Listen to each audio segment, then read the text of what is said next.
আজকে রবিবার, তো আজকে আমাদের বাড়িতে ছোট্ট করে সত্যনারায়ণ পুজোর ব্যবস্থা করা রয়েছে।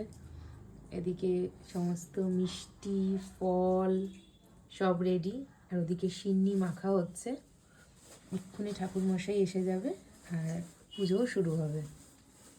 আর এখানে চলছে এখন সিন্নি মাখা। সিন্নি মাখতে মাখতে তো কথা বলা যায় না, তাই একদমটা বন্ধ করে বাপ বেটুতে এখানে আমাদের সিন্নি মাখাও রেডি। আর এখন চলছে সিন্নির গার্নিশিং করা। এখানে নারকোল কোড়া, তারপরে বেদানা, কাজু, কিশমিশ সব দিয়ে চলছে সিন্নির গার্নিশিং করা। इष्ट देव देवी बहुत स्वाहा